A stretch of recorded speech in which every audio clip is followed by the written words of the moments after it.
సహోదరి సహోదరులు, మళ్ళా చెప్తున్నా, నువ్వు ఆత్మీయంగా జీవిస్తున్నప్పుడు, పరిశుద్ధంగా జీవించడానికి నీ జీవితాన్ని అప్పగించుకున్నప్పుడు, దేవుని అడుగుజాడల్లో నడవాలి, దేవుని చిత్తం నేను చేయాలి. ఇప్పటిదాకా నా ఇష్టానుసారంగా జీవించాను, కానీ ఇక్కడ నుంచి దేవుని ఇష్టానుసారంగా జీవించాలి అని నువ్వు ఒక మంచి నిర్ణయం తీసుకున్నప్పుడు దయచేసి గమనించు, సైతాను మౌనంగా ఉండలేడు. తోక తెగిన కోతిలాగా వాడు ఏదో విధంగా నిన్ను డిస్టర్బ్ చేసే ప్రయత్నం చేస్తాడు.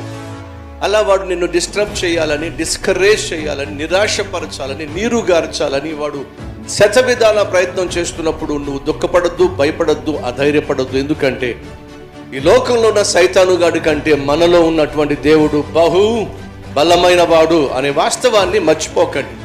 నువ్వు దేవుడిని నమ్ముకున్న తర్వాత కూడా కష్టాలు వస్తాయి. నువ్వు దేవుడిని నమ్ముకున్న తర్వాత కూడా ఇరుకు ఇబ్బందులు వస్తాయి. నువ్వు దేవుడిని నమ్ముకున్న తర్వాత కూడా దేవుని మార్గంలో నడవాలని ఆశించినప్పుడు కూడా చాలా పోరాటాలు వస్తాయి. కానీ దేవుడు లేనప్పుడు ఆ పోరాటాలను ఒక్కడవే ఎదుర్కోవాల్సి వచ్చేది. కానీ ఇప్పుడు